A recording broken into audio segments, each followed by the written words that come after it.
परम सम्माननीय अतिथिगण, मेरे वतन के भाई और बहनों, 2018 में भारत के राष्ट्रपति एवं प्रधानमंत्री ने मिलकर मुझे पद्मश्री से सम्मानित किया, इसलिए कि मेरी इतिहास के मामले में ज़बरदस्त पकड़ थी। और यही मैं आपके सामने आज रखना चाहता हूँ। पर सर, उसके भी पहले एक बात मैं कहूँगा कि मैं बहुत प्रभावित हूँ मेरे पूर्व के वक्ताओं से, पूज्य स्वामी जी से, और वो इतिहासकार जो मेरे पहले बोले, बहुत ही सुंदर उन्होंने सब चीज़ें आपके सामने रखी। देखिए, let us begin from the beginning. शुरुआत से मैं आपको समझाना चाहता हूँ इतिहासकार होने के नाते कि त्रिवृष्ट, जिसको आज आप तिब्बत कहते हैं, वहीं से मानव की उत्पत्ति है, ये पूरा विश्व मानता है कि मानव की उत्पत्ति तिब्बत से है, which was originally known as Trivisht, और त्रिवृष्ट का अपभ्रंश होकर तिब्बत हो गया। नंबर 1। नंबर 2, त्रिवृष्ट हमेशा भारत का ही भाग रहा है, अनादिकाल से। नहीं तो जब से ये अंग्रेज आए हैं, जब से ये चाइना और ये सब चक्कर चले हैं, सम्राट अशोक तक त्रिवृष्ट भारत का भाग था। और सम्राट अशोक का समय तो आपको पता ही है। अब मैं आपको एक बात और कहना चाहूँगा कि आजकल यहूदियों ने अपने को अच्छा बेवकूफ़ बना रखा है पूरे विश्व को कि साहब सबसे अच्छी शासन प्रणाली जो है वो डेमोक्रेसी है। मैं आपको इसका संपूर्ण इतिहास ही आपके सामने रखना चाहता हूँ, जिससे स्पष्ट हो जाएगा कि हर चीज़ कौन सी कहाँ है। ईसा से पूर्व 1100 ईस्वी सन में, मीन्स आज से 3100 साल पहले, पाश्चात्य देशों के अंदर सभ्यता आई। उसके पहले जानवर थे, they were animals before that। और ये सभ्यता सर्वप्रथम यूनान में आई, ग्रीस में, 3100 साल पहले। और तब से ग्रीस बिकेम, उसके पहले का तो उनके पास इतिहास भी नहीं है। यदि आप इन्हें पूछे तो के साहब उसके पहले का हमारे पास कुछ नहीं। मैंने पूछा भी था, मैं पूरी दुनिया घूमा हूँ, 60 देश घूमा हूँ। पूरे विश्व के अंदर 208 देश हैं, उसमें से 60 देश तो मैं घूमा हूँ, द मोस्ट इम्पोर्टेंट वंस। और एक और आपको तारीफ समझा दूँ कि ये 208 देशों में से 154 देश तो ईसाई हैं।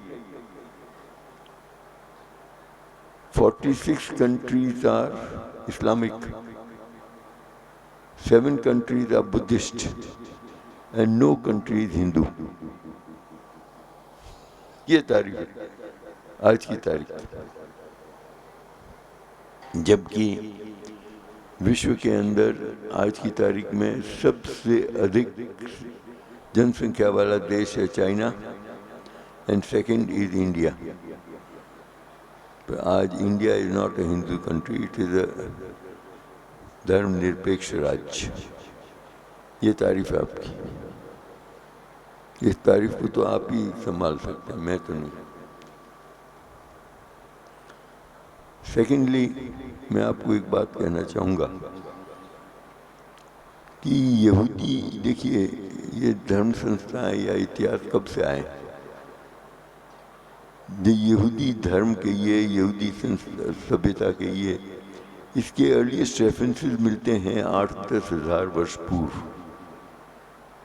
And their beginning came from Jerusalem, जो उनकी राजधानी रही है अनादिकाल से।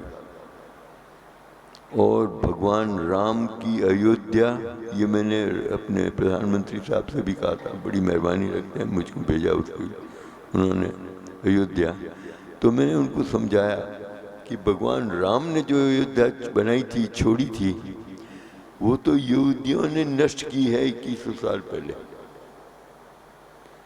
और दुनिया सब यही मानती है कि बाबर ने नष्ट की 1530 में। No, it's wrong. यहूदियों ने नष्ट की आज से 2100 साल पहले।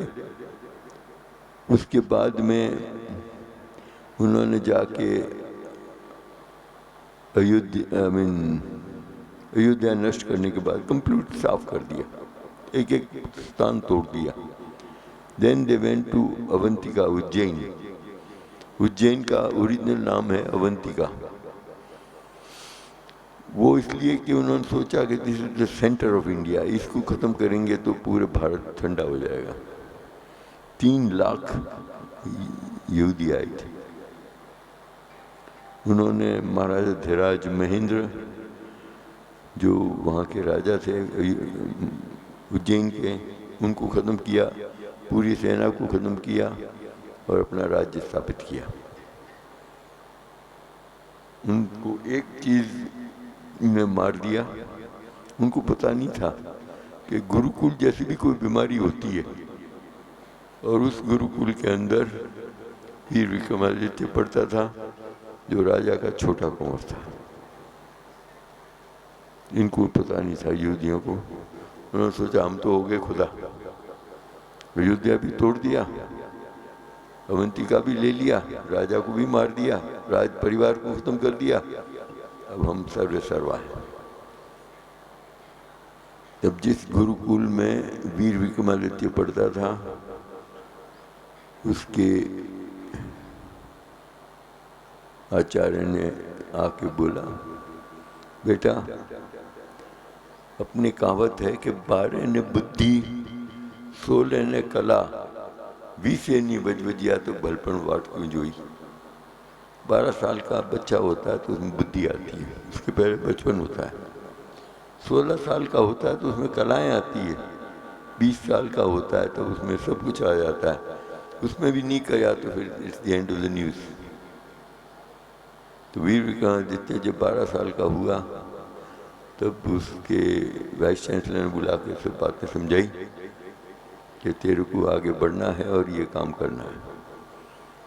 जब 16 साल का हुआ तो उसको बुला के कहा कि now you have to form your cabinet, और तैयारी करनी होगी आगे के लिए। कैबिनेट उस टाइम में आज की कैबिनेट की तरह 30-30, 40-40 लोग नहीं होते थे। Only 9 persons constituted the cabinet. No. तो उसमें से सबसे इम्पोर्टेंट व्यक्ति जिसका नाम सारी दुनिया जानती है वह वारामिहिर, जो महान ज्योतिषाचार्य हुआ, वो भी वीर विक्रमादित्य का कैबिनेट मिनिस्टर था। ज्योतिष विज्ञान वो सब उसका डिपार्टमेंट। जब वीर विक्रमादित्य 20 साल का हुआ, 16 साल का हुआ तो उसको कह दिया था तेरी कैबिनेट बना दे। 9 लड़के तैयार कर दिए। 20 साल का हुआ तो वाइस चांसलर ने वापस बुलाया कि बेटा अब तो तैयार हो तो मैं अनाउंस करूं, कि आप बिल्कुल करिए। और वाइस चांसलर ने अनाउंस किया पूरे भारत को कि वीर विक्रमादित्य मेरे पास है और इन यहूदियों की अंत्येष्टि करनी है। आप सब तैयार हैं क्या? ये चीज़ मैं आपसे चाहता हूँ अगेन फ्रॉम भारत। क्या तैयार? 1 करोड़ लोग खुद के साधन लेके, खुद के शस्त्र लेके, खुद के पैसे लेके, they came for the defence of the nation. विश्व अपने भारत की सभ्यता को, धर्म को बचाने के लिए 1 करोड़ लोग तैयार होके आए। जब उस वाइस चांसलर ने ऐलान किया, यहूदियों ने देखा कि हम तो 3 लाख है और ये 1 करोड़ है, उन्होंने दबाई, वापस खड़े ही नहीं हुए। They didn't stop. Veer Vikramaditya ने फिर हाथ जोड़े के हुक्म, अब तो 1 करोड़ को तो मैं निभाना बहुत मुश्किल हो जाएगा, स्टेट इतने से खर्चा नहीं कर सकती, आप सब घर पर आओ, हो गया काम अपना। तो then he went to Ayodhya और उस अयोध्या को वापस उसने निर्मित किया जो बाबर ने 1530 में तोड़ी, जिसके लिए अपने मूर्ख लोग कहते हैं कि राम की अयोध्या बाबर ने तोड़ी, ये वीर विक्रमादित्य की अयोध्या बाबर ने तोड़ी। और वो भी किस लिए कि अयोध्या में उस टाइम में एक मुल्ला रहता था जो बहुत तेज था, और उसने लिख के भेजा बाबर को कि जब तक तू अयोध्या नहीं आया, अयोध्या का हर चीज नहीं तोड़े, तब तक तेरा भारत पर कोई प्रतिष्ठा नहीं जम सकती। उस आमंत्रण पर he went there and did the job 1530, और उसका भगवान राम ने उसको उसी वक्त परिणाम दे दिया। ये भी आप लोग जानते नहीं हैं। क्या परिणाम दिया कि मोहम्मद इब्राहिम लोदी जो अंतिम लोदी सम्राट था, जिसको 1526 में बाबर ने मारकर दिल्ली का और हिंदुस्तान का साम्राज्य लिया था, उसकी माँ राजमाता को तो छोड़ दिया था, बुढ़ी है, लेडीज को क्या लेना देना है। उस राजमाता ने तुरंत जैसे ही बाबर अयोध्या से लौटा 1530 में, उसके खानसा में उसके कुक को बुलाया राजमाता ने, लोधी राजमाता ने, और अपने सारे जेवर जो थे उसके सामने रखे, इनके तू दर्शन कर ले। उसकी तो आंखें फट गई, पूरे हिंदुस्तान की राजमाता के जेवर कैसे होंगे। उसने कहा कि मैं ये चीज दे रही हूँ, ये बाबर के खाने में डाल दे। ये नहीं कहा कि ये जहर है और ये सब तेरा। उस खानसामे ने जो राजमाता ने कहा वही किया, और बाबर साहब पधार गए स्वर्ग 1530 में। That was the end of the news. ये सब ऐतिहासिक तथ्य। अब मैं आपको एक और बात कहना चाहूँगा,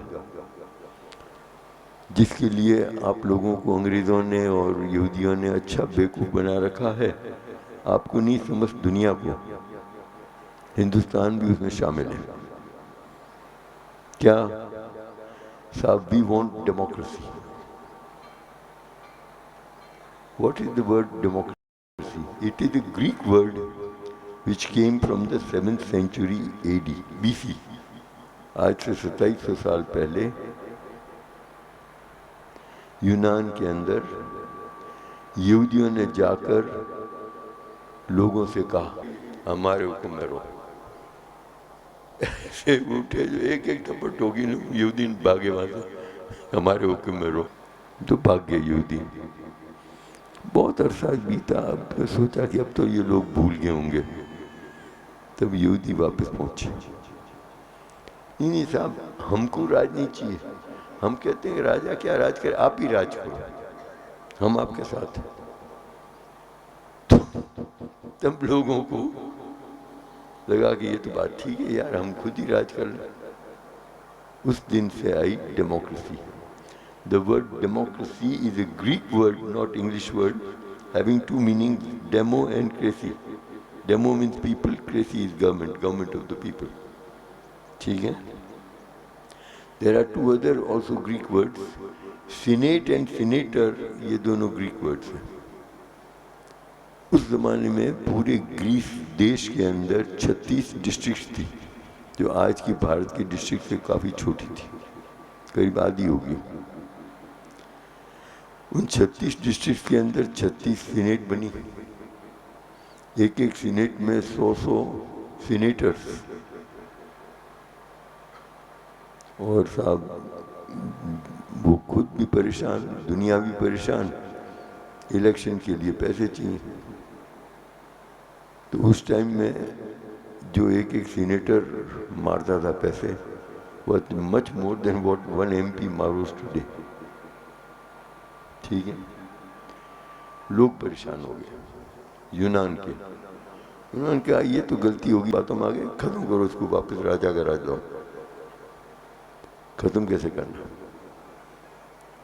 तो उनमें से जो होशियार थे उन्होंने कहा कि एक रात को ही इन सब सीनेटर्स का सिर काटना, और क्या करना। 3600 है, 36 सीनेट्स हैं, एक एक सीनेट में 100 मेंबर हैं। तो पूरा यूनान यदि लगे तो 3600 के सिर काटने में क्या टाइम लगे, वो भी एक पूरी रात्रि में। तारीफ की बात यह है कि उन सीनेटर्स को इसका भी पता चल गया कि पब्लिक की ये इच्छा है। उन्होंने पट्टों ने रातों रात सीनेट बुलाई, रातों रात एक्ट पास किया। क्या एक्ट पास किया?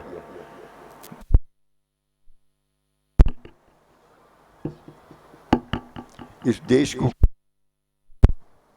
भैया रहने दे,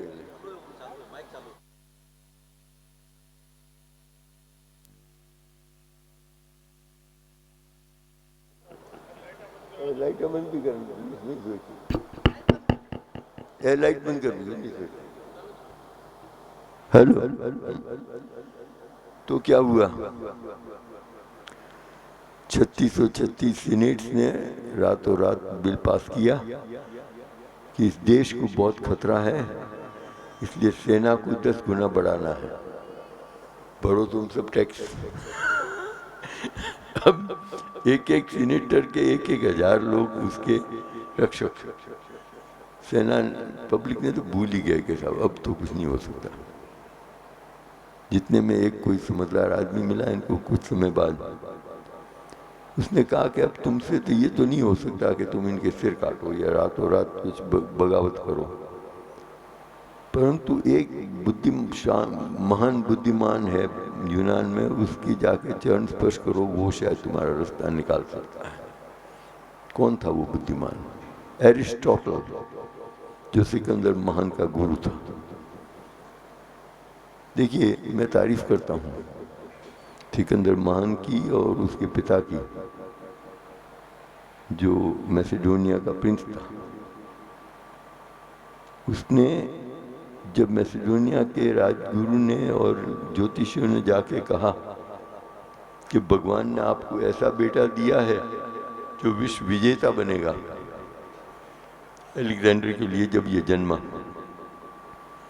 तो प्रिंस फिलिप ऑफ मैसेडोनिया ने, राजा ने कहा कि यदि ये बात है तो मेरे को इसको अच्छे से अच्छी ट्रेनिंग देनी है, अच्छे से अच्छी सेना देनी है। यही तो मैं कर सकता हूँ मेरे बेटे के लिए, और मैं क्या कर सकता हूँ, बाकी तो उसकी किस्मत है। तो प्रिंस फिलिप ऑफ मैसेडोनिया की तारीफ है कि उस टाइम में 3 महान बुद्धिशाली लोग यूनान में थे, ऐसे कभी हुए नहीं, पूरा पाश्चात्य देश मानता है। Socrates, Plato and Aristotle.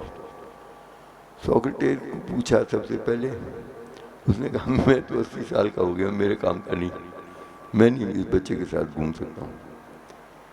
प्लेटो ने भी कहा कि मेरा शिष्य है ना, वो सही उम्र का है, 30-35 साल का। Aristotle, he is the right man, ये आपके बच्चे को ट्रेनिंग देके तैयार करेगा। जब एरिस्टोटल को बुलाया तो उसने क्या शर्तें रखी? एक तो आप मेरे को 1 हफ्ते का समय दीजिए, मैं इस पर सोच कर आपको विचार पेश करूंगा। 1 हफ्ते में सोच के वापस आया।